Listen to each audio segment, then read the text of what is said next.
मान तू हमरो कहल हो गावे के मंदिर में ढारे के जल हो। बम मान तू हमरो कहल हो गावे के मंदिर में ढारे के जल हो।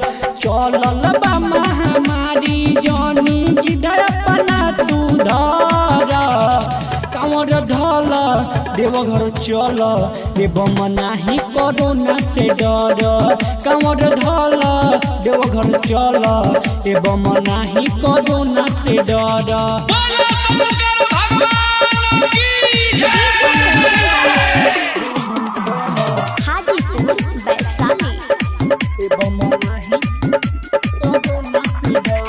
जाके का होई जब बंदे बागेट हो बोले बाबा होई न हमनी के भेट हो।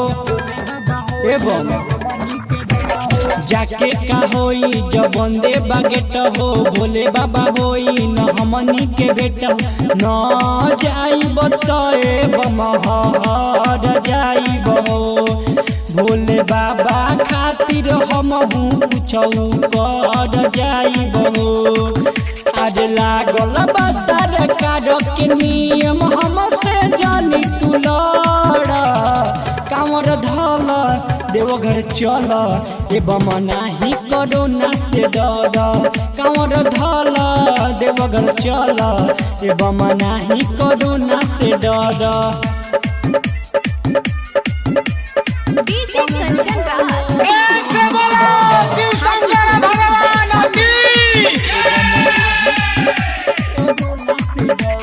नीरज विकास संगे राजेश मद होशी गाँवे में जल ढारी पूरा पड़ोसी।